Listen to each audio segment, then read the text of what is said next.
Good evening. Today is the third day of December 2015, and we continue with our explorations in Savitri. Book 2, Canto 2, The Kingdom of Subtle Matter. As always, I begin with some words of Sri Aurobindo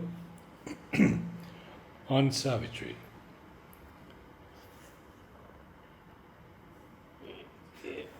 A Sadak wrote to him that Savitri was going to be supramental poetry.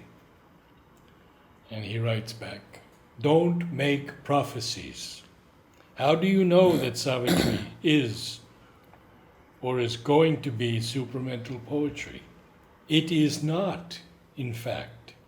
It is only an attempt to render into poetry a symbol of things occult and spiritual." That was in 1933. In 1934, he writes, "What you write about your inspiration is very interesting. There is no invariable how, except that I receive from above my head and receive changes and corrections from above without any initiation by myself or labor of the brain. Even if I change 100 times, the mind does not work at that. It only receives. Formerly, it used not to be so. The mind was always laboring at the stuff of an unshaped formation. The poems come as a stream, beginning at the first line and ending at the last. Only some remain with one or two changes. Others have to be recast if the first inspiration was an inferior one. Savitri is a work by itself, unlike all the others. I made some 8 or 10 recasts of it originally under the old insufficient inspiration. Afterwards, I am altogether rewriting it, concentrating on the first book and working on it over and over again with the hope that every line may be of a perfect perfection." And then he has a dash. "But I have hardly any time now for such work." 1934. As always, we are grateful to have Alok Pandey with us. And when we ended our last session, I had asked you if you could say something on the subtle physical envelope. Yes. But before we enter into that, two things which I thought with regard to Sri Aurobindo's letter. First is about the supramental poetry and the supramental expression. When Mother was asked about it, not with regard to Savitri, but in general, the Mother said the human language cannot express the supramental consciousness. It's a fundamental inability. And the reason is that in the supramental vision, everything is simultaneous. But language by its nature is successive. And one simple example we can take just to get a glimpse of what it would be. When we enter this room, we see everything together. But if I have to describe, I have to perforce describe few things in the beginning and then next and then next. Because that's how my mind can, try to recreate the image. And this is just about a physical seeing. In the supramental, it's not just a physical seeing, but a seeing at different levels and their connections, their interrelations and everything together, the possibilities, the probabilities. So it's an inadequacy of the human language. And that's where the next letter comes in, that it's a play between the inspiration and the instruments which have to adapt to it. And Sri Aurobindo says that the inferior planes are not as accommodating as that. In one of his letters to Nirod Baran, he says why you have to take so much time to write Savitri. Right. And in that context, he says that the inferior planes don't adapt like that. The human body, the brain, all these instruments, until they are supramentalized, even when the inspiration comes, it will invariably, in matter, it gets lost to an extent. And then it gives its own hue, its own color. And what Sri Aurobindo means by perfect perfection is that he is aware that it ought to be like this. He is aware of that perfect perfection which he has seen and experienced. But in expression, he wants to bring it. And that we see repeatedly in Savitri because, as I was saying, I think last time, that the same thing which people see, because very often people also say, okay, ultimately there is the one who is infinite. This is known to all yogis. So what is new about what Sri Aurobindo is saying? Well, there is the one, but this one can be seen through several layers. And depending on the layer that from which we experience the one, we also create an understanding about our relation with the world. For instance, we may see the one as cut off and distinct from the world and creation, because this creation is ever changing. From the mind, it appears like that. Through the mental prism, when we see the one, we experience the one, but we cannot connect it with the multiplicity of the world. So it's the same experience, but seen through the mental layer. Similarly, from the vital layer, we can see the one. There are ranges of mind from which we can see the one. But there is a difference. So we see in Sri Aurobindo that there is a supramental seeing, and therefore the same thing, even if something like the subtle physical, he reveals to us that plane in the context and the background of the infinite, which we will read as we proceed. But as you said, the role of the subtle physical, and we read that line, it fathers our reflexes. I think it was there, a few lines above. Yes, on page 106. Its sense fathers our body's reflexes. Now, this subtle physical envelope is like, it is the original blueprint, because the divine light, the perfection of form, the beauty is still retained in it. It's the robe of the spirit. But the moment it plunges into the inconscient, all that is lost.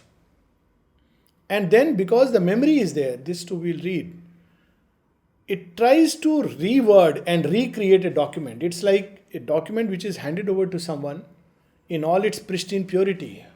And the person either by mistake tears it and throws it, or it, falls in rainwater and it's smudged all over. Then you try to read what it really meant and try to put piecemeal together and eventually try to reconstitute a truth. So the human body, in the process of reconstituting the truth, the gross body, it creates many erroneous things. And it's known, one of the cause of aging and eventual death is that all these cells, ideally it should not happen. Mother raises this question, why should these cells from beginning, they are programmed in such a beautiful way that they will, create the next cell and then die. So every cell which is created is a fresh cell, new cell. So why should there be death and old age? So it's very interesting that errors are introduced in the system. We are programmed for errors. And the beauty is nature uses that also. So there was a reason why this plunge took place.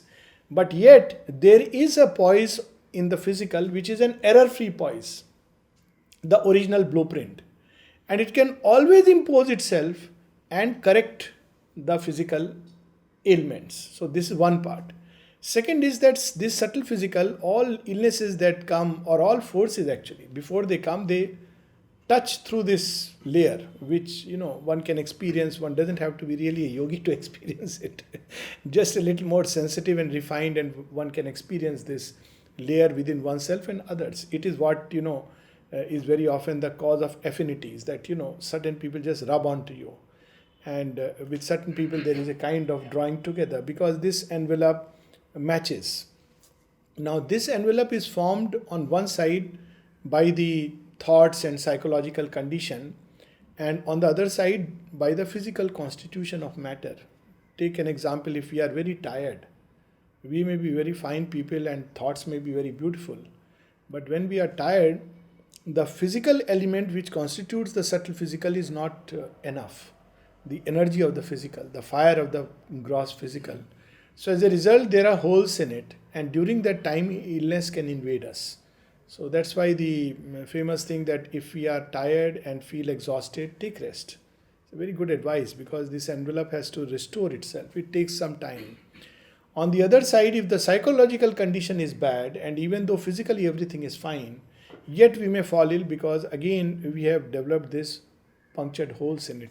So it's like an armor which we have, and something which we can reinforce, particularly if we can reinforce this armor with the Divine Mother's protection. She speaks about it that there is her white light.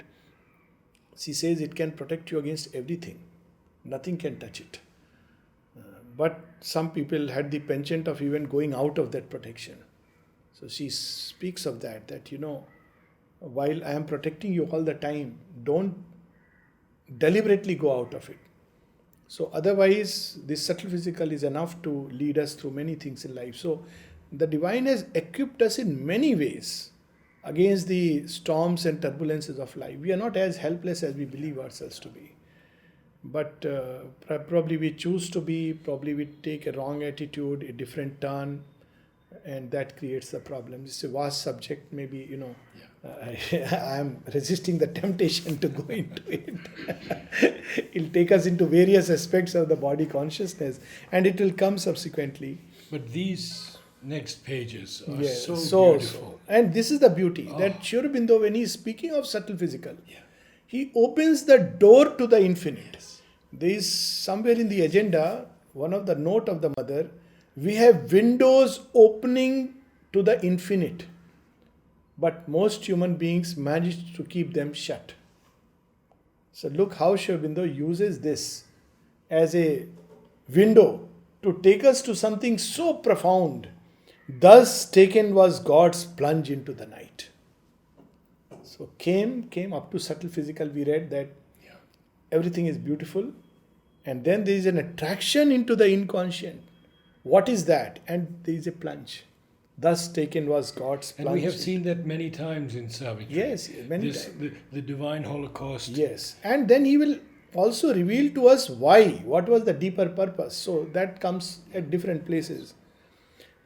And now several places Aurobindo has used interesting expressions for describing the world. Yes. We keep on saying illusion or, it's a veil of tears. But at one place Aurobindo says, this universe is a vast gymnasium of his works of might. Now this, changes the whole thing.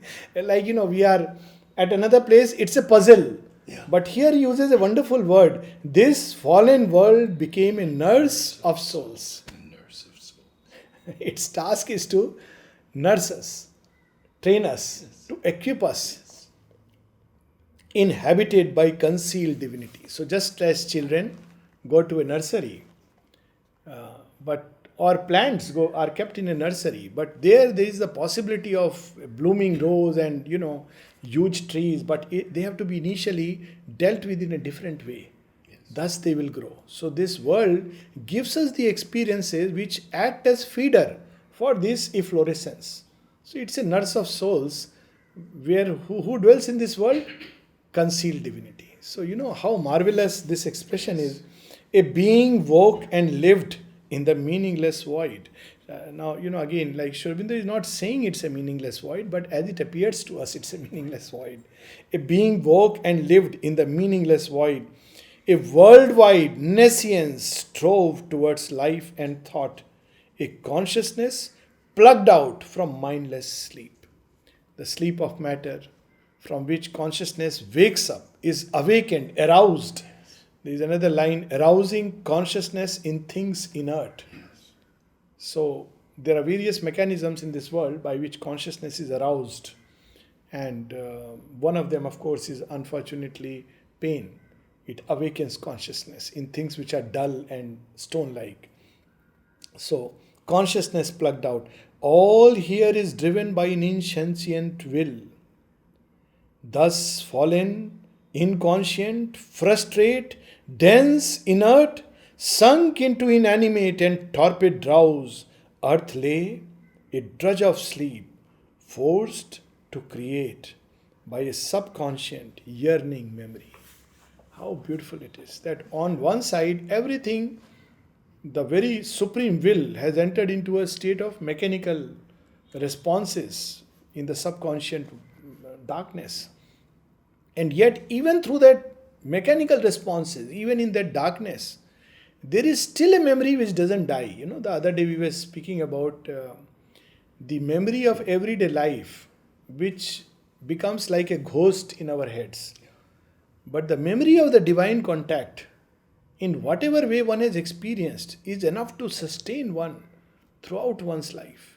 Those who have received a psychic touch, for one moment one has glimpsed it. It will carry you through hundreds and thousands of trials and tribulations of life, because that is so concrete. You are forced to return again and again back onto that. So earth carries that memory, it carries that touch. That's why Mother has said, Sri Aurobindo's birth is an eternal birth. And one of them, she says, this birth will be remembered as long as earth lasts.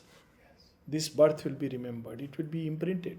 And those points of contact with the divine, in the end, are the only true points. Yes, absolutely. They are the only nothing true else points. matters. In civilizations, it happens. See, we go through a moment, and I was speaking the other day about the vision of the Gita, that, Mahabharata war, so much destruction, so much. We can't even imagine the carnage. Now we enjoy it as a serial. But frankly, what carnage would have taken place? Or the siege of Troy. And Sri Aurobindo describes that. Few sees, and mothers who are going to send their children to school don't know that they may not return. Their fathers are going to be dead. All this is going to happen. But at the end, what lasts?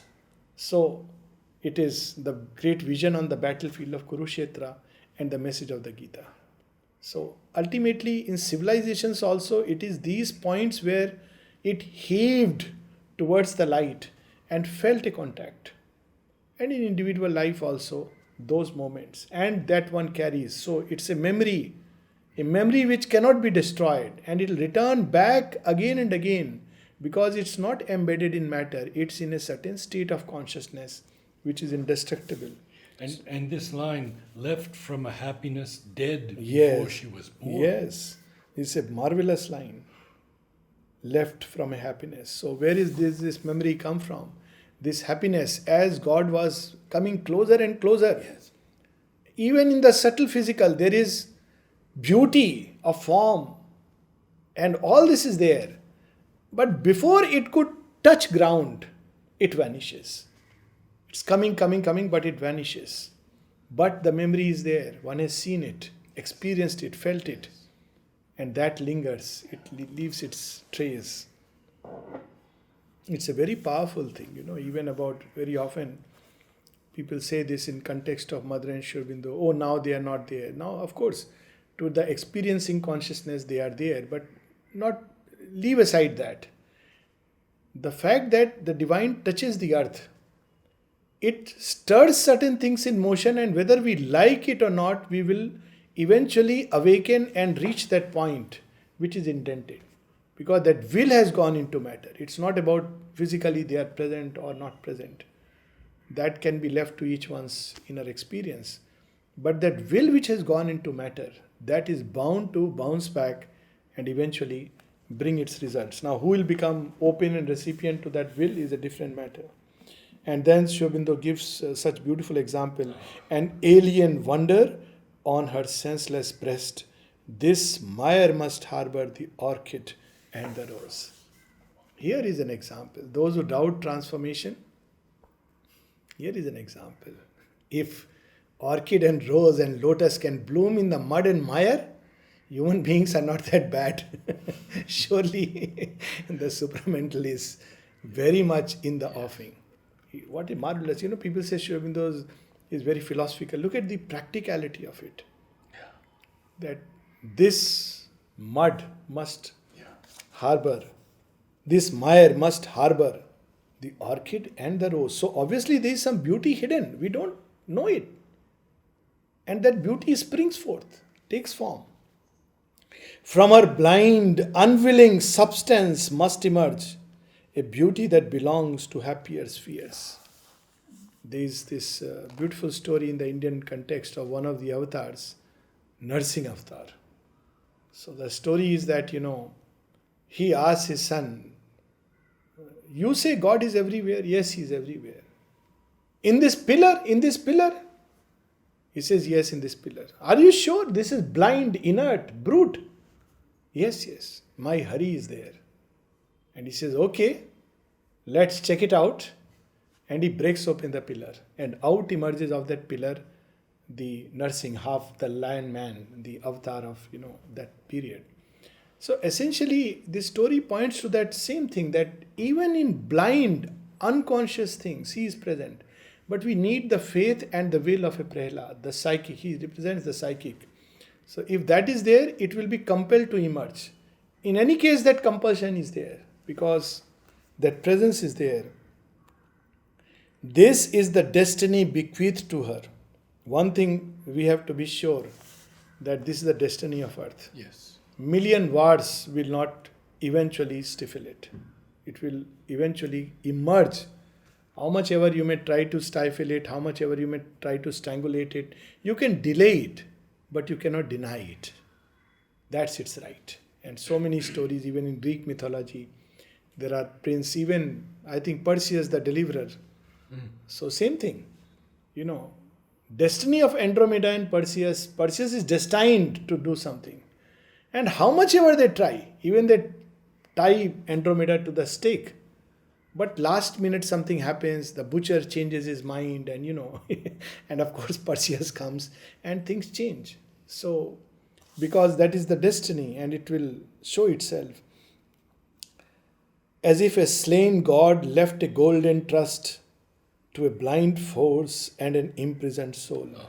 I think earlier also I had alluded to this story of Sati. Sri Aurobindo has spoken of this story in one of his casual writings in Bande Mataram days. And we see glimpses of this story in the next 6 lines. As if a slain god left a golden trust to a blind force and an imprisoned soul. An immortal Godhead's perishable parts, she must reconstitute from fragments lost, reword from a document complete elsewhere, her doubtful title to her divine name. He has given the essence of this story, where Sati, who is the divine mother who has become ignorant nature, and eventually she becomes stone. That's how, all the places, 54 places where different parts of Sati are fallen all over across India. Actually, they may make the map of India in a certain sense. And every place, there is some part which has turned into stone. It's a very symbolic story. And yet there is, because of that act, there is aspiration in matter. And so once again she is reborn as Parvati, the goddess, born on the mountain heights, who must embody in herself all that force and should beyond. So this is the destiny of earth, and we have to fulfill it by each one finding its own divinity. At one place in context of nations, the mother says that each nation has a part to fulfill and a role to play. It represents something of the divine, but it has to find. Then only all these parts can come together. Yes. But to find it, we must find the center, which is the divine. The word, the beauty of the word, when Sri Aurobindo uses reconstitute, reword, and then doubtful title to her divine name, the music. The music is so beautiful here. Yes. This is me, that's it. A residue her soul inheritance. All things she carries in her shapeless dust. You see how profound a casual line can be. Yes. The dust of earth contains within itself the supreme and everything else that is in between. Yeah. We may treat it as dust, or we can use it to build computers, silicon, literally. Or we can worship it, put it on our foreheads and feel blessed by the touch of God. But the dust contains everything in it. shapeless dust. That's why from dust man has emerged. What greater miracle and the greater possibility that is bound to emerge. That's what Savitri says to death. If in the meaningless void creation arose, if sense could climb in nerve and branch and trees. So, all things she carries in her shapeless dust, all possibilities. Her giant energy tied to petty forms in the slow, tentative motion of her power, with only frail, blunt instruments for use, she has accepted as her nature's need and given to man as his stupendous work, a labor to the gods impossible. This is the reason why he accepts the fall, because there is a possibility and not all can do it. Gods are scared. There was a movie shown in the playground, this A Labor to the Gods Impossible. It reminds one of Kathopanishad, and there was a movie shown in the playground where a lady is a sage's wife, Anusuya. Her husband is Atri Rishi. She can turn the three great gods of the great Trinity into babies. So when mother saw this film, she was very amused. She said, only human beings can do it. They don't know that they are greater than the gods. And then she made a very beautiful remark. Human beings can love this way because they have in them the psychic presence. Gods cannot love this way. She loves a man, and through that love, she has risen to such heights that even the gods become like babes upon her knees. And mother says only human beings can love this way because they have in them the psychic presence. So labor to the gods impossible. Impossible. So such a beautiful thing. We are here for this, not for petty things. A life living hardly in a field of death. We are given a life. But what is the field in which we are given to live? Field of death. Now create immortality. This is a challenge. And you see the Gita. The Gita is given the gospel of immortality when a dance of death is going on. Look at Christ's sacrifice. From the cross, where everybody must be thinking in that age, oh, we have done with him. But where is Rome's empire? Where are those who condemned him? But Christ's empire is extended everywhere. Look at the beauty of this, the power which, one wields. Paradox. 2,000 years. Death immortalized him. Yes. 2,000 years. Socrates with the hemlock. Yes. And imagine Socrates who would have escaped from the prison. He would have been like anyone else. So this is given to us to create immortally with mortal things. A life living hardly in a field of death. Its portion claims of immortality. And all of us, to an extent. The work of a poet, immortalized. Homer's body has died, but Homer's work remains. So Virgil's work, so the works of the Ramayana and Mahabharata, a lot of people have this debate. And I say, forget about debate. Just think about it in a very simple way. Imagine a story written some 10,000 years back. It still holds sway on the minds of people. There has to be something in it which is too powerful and magnetic. Yes. Harry Potter came like a wave and it's already ebbing. It caught the mind of imagination of people, but it's beginning to ebb. But look at this tale that it has carried the thought and mind and deeper sense of generations after generations after generations. And still when you watch it, there is something in it which you feel is your take-home point. So this is called immortality. Creating immortal things out of transient things.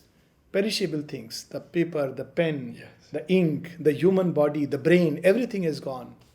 But this is an immortal creation. So that's what is given to us. A brute, half-conscious body serves as means. A mind that must recover a knowledge lost, held in stone grip by the world's inconscience. And wearing still these countless knots of law, A spirit bound, stand up as nature's king. Knots of law. Knots of law. Now you see, this is where even at one place Aurobindo says that each step there stands a stone-eyed Law. Yes. Yes. Now look at this, that why Aurobindo had to rewrite. We come back to that. Here is the explanation. When the avatar, even the Supreme, assumes a human body, he becomes subject to the laws. He can't just, in fact, that is the difference between an avatar and a traditional Siddha. Siddha goes above the law. He doesn't enter to change the law. He superimposes a higher law and uses it. Nothing changes here, but he uses it temporarily to keep it in shape. That's what a Siddha does, like Brahmanand living for 200, 300 years. So there is a state of consciousness which you can superimpose. But the avatar enters into the law, accepts it. So Perseus goes to the land of Syria. He has to face the possibility of persecution, of death. So then only the law can change. So when the divine assumes the human cloak, even for him, it's not easy that inspiration is coming and okay, my hand will write and my brain will allow. They don't transmit it easily. And Aurobindo has used at one place a word called transmission errors. Yes.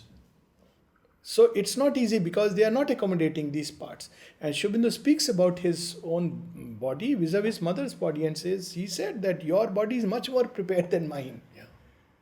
So the moment you take it in grim earnest. And eventually that's why the process he used, a drastic process of course, where he sacrificed literally the physical to establish the supermind here. Because the physical was not accommodating. It would come, touch and go, come, touch and go. So for the first time, the supramental descent took place. Now we are nearing 5th December. Yes. It was on the 5th December. That is the descent. And it stayed for 111 hours in matter. And then in 56, it was the manifestation. That's how the mother put it across, which next year, couple of months from here. Yes. And then a new movement starts, that why the human soul can dare it. It's a daring adventure, a real adventure. Mother says that this yoga, people love adventure. Here is an adventure of adventures. I invite you. I invite you. And Aurobindo's invitation. People who want to come to yoga, thinking that life will be easy, everything. What does Aurobindo say? With the wind and the weather beating around me, up to the hill and the moorland I go. Who shall walk with me? Who shall come with me? And towards the end, what powerful lines. Of misadventure, I have made myself a friend. I made it a friend. Misadventures are so many that it's a friend. It comes unasked, walks in. And then he ends with these powerful lines. Stark must he be, and a kinsman to danger, who shares my kingdom and walks by my side. Yes. You see Christ's story, even among his closest ones, they couldn't. When they saw the burden of the cross, it was too much for them. They couldn't go near and try to do something because they couldn't bear it. It's so difficult. So, stark must he be and a kinsman to danger, who shares my kingdom and walks by my side. So, what gives man's spirit the strength? This daring cause. All we attempt in this imperfect world looks forward or looks back beyond time's gloss to its pure idea and firm inviolate type in an absolute creation's flawless skill. Because we are playing in time, but something in us has that touch of the timeless and it remembers. That's why we forget to die. Because he is there, men forget to die. Because he is there, the inconscient does its work. Because he is there, the rose and the lotus bloom despite all the contradictions. Because He is there, the march of civilization goes on, and the stars drift in the sky. Because He is there, the sun again and again burns bright after the cloudy passages. So this is the beauty, that something in us knows it, looks beyond and behind time's gloss. And what do we find there? In an absolute creation's flawless skill, to seize the absolute in shapes that pass. How beautifully, Sri Aurobindo, the play with transience. Yes. Why do we suffer? Because we want it to be absolute. We want it to be perfect. If we didn't want perfection in life, well, we won't suffer. Probably we would accept it just as it is. But we want things to be perfect. We dream of perfection. We intuitively believe it should be perfect. That's why we raise questions. And why not? Because it has come down from the perfect. To fix the eternal's touch in time-made things. This is the law of all perfection here. This law of perfection is a law of evolution inspired by a perfection which is within and above. This line, to fix the eternal's touch in time-made things, years and years before, the line was to feel the eternal's touch in time-made things.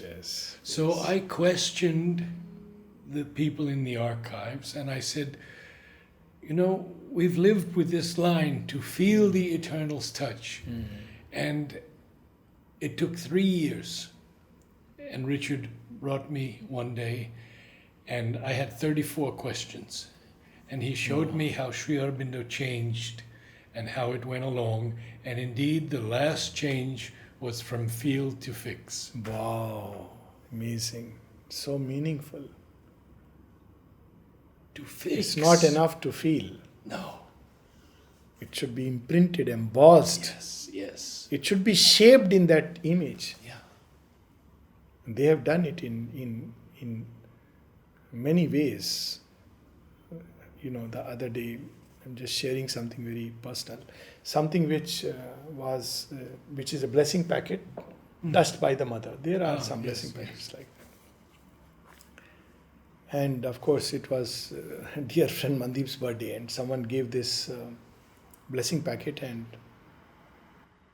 it's amazing that holding it in the hand, there were 3 of us, and all 3 of us suddenly felt the impact so strong. We are transported into something very different. And it was very difficult to step out of that. Now imagine when the mother would have touched it, we have no idea. But it's there. You just have to be little open and receptive. Or a moment she seizes. Actually, we were in for a shock. We didn't know it's going to be so powerful. And okay, if one person experiences. All the 3 simultaneously experienced. One person was holding the packet. And 3 of us simultaneously experienced. Now look at this touch. Fixed. You weren't holding the package. I was holding the packet. But everyone, somebody gave, all 3 of us had touched it. But I was the last one holding the packet, and I didn't know what to do. We were all transfixed. So, with great effort, we had to, and some phone came. So, always there are disturbers on the, maybe it was too much for us. But imagine, that what it means. This is just one small practical example. What it means to fix. Yes. How they fix that touch. Yes. We have to just, receive it. If fragment here is caught of heaven's design, else could we never hope for greater life, and ecstasy and glory could not be. So this is the daring's cause. It comes, it has touched, it is there within, behind, around, above. That's why it's possible. And last few lines which are very full of hope. Even in the littleness of our mortal state. Because this also we say, all this is very fine, high philosophy. But look at human beings, mortal, wisp of the will. bubble on time sea. So Sri Aurobindo says, wait, hold on. Don't say half truth. Whenever people say such things, we should always remind. There is a line in Savitri when Death tells Savitri, oh, all this love and talk about all this, don't, there is nothing, this is all craving of the flesh. There is nothing like an ideal love and flawless happiness upon earth. So Savitri says, O death, thou speakest the truth, but the truth that slays. Yes. Now hear from me the truth that saves. Yeah. So here is the saving truth. And then Even he tells her to that she says, I am, I know. yes. And he says, no, he says, no, also. Also. And knowing thou shalt cease to live Yeah. and cease to love, delivered from thy heart. And then she And says, when I have loved all, then I shall know. When I have loved forever, Yes. I shall know. No. Very love, powerful. Love in me knows the truth, Yeah. all changing's mask. mask. Beautiful it is. So we see here that even in this littleness, yes, it's true. Our life is small in scale and pitch and measure. And it's also true that we are mortal, vulnerable. Yet there is a greater truth. Even in this prison house of outer form, a brilliant passage for the infallible flame is driven through gross walls of nerve and brain. Even in that,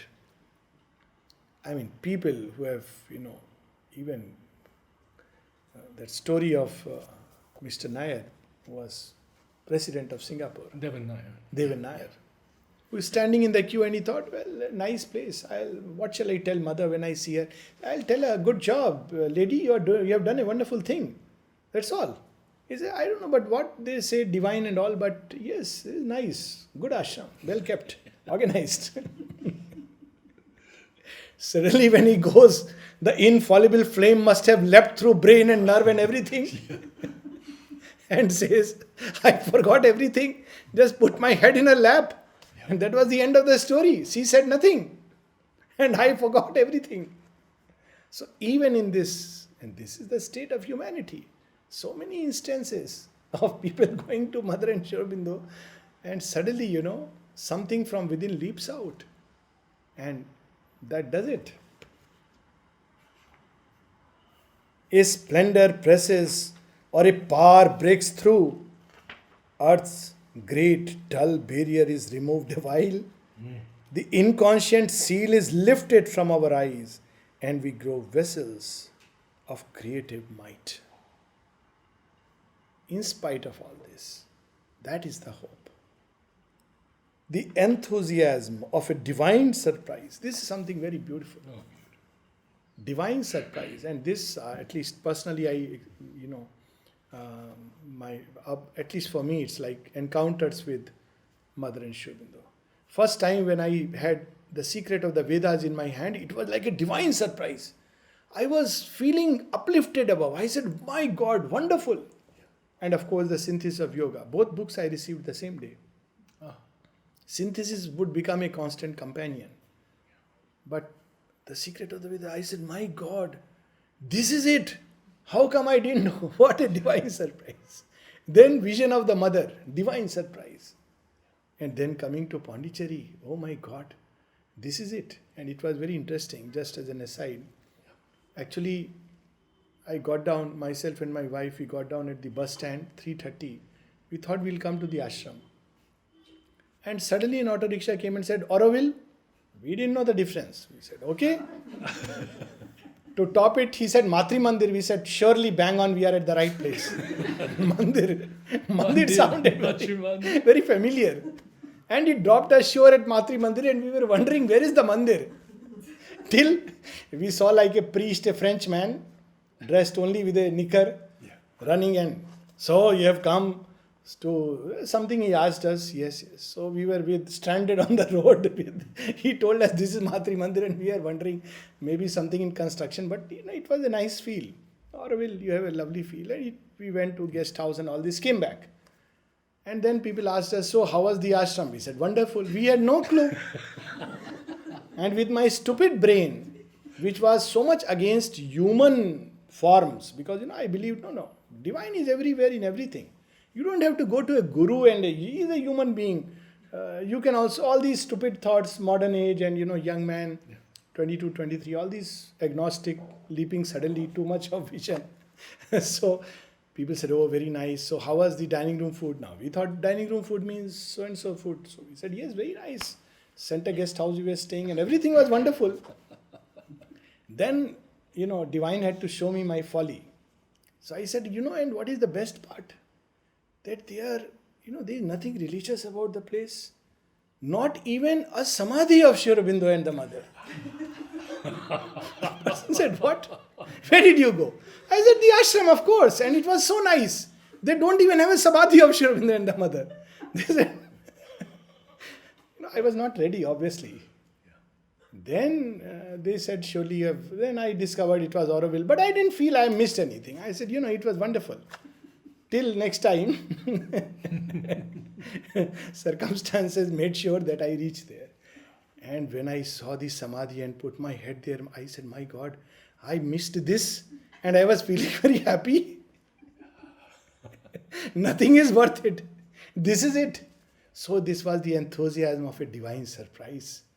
It was literally a divine surprise for me that, he made me aware of my deep folly, but in such a beautiful way, playfully. Probably if I would have come first, I don't know what would have been the reaction. The enthusiasm of a divine surprise pervades our life. A mystic stir is felt. So often, casual things, suddenly you get, mother's touch, a glimpse, a suggestion, an indication. And you wonder, oh my God, how beautiful. Everywhere she is there, the universal teacher, the universal mother, upholds us and reveals something to us. Last 3 lines. Yeah. A joyful anguish trembles in our limbs.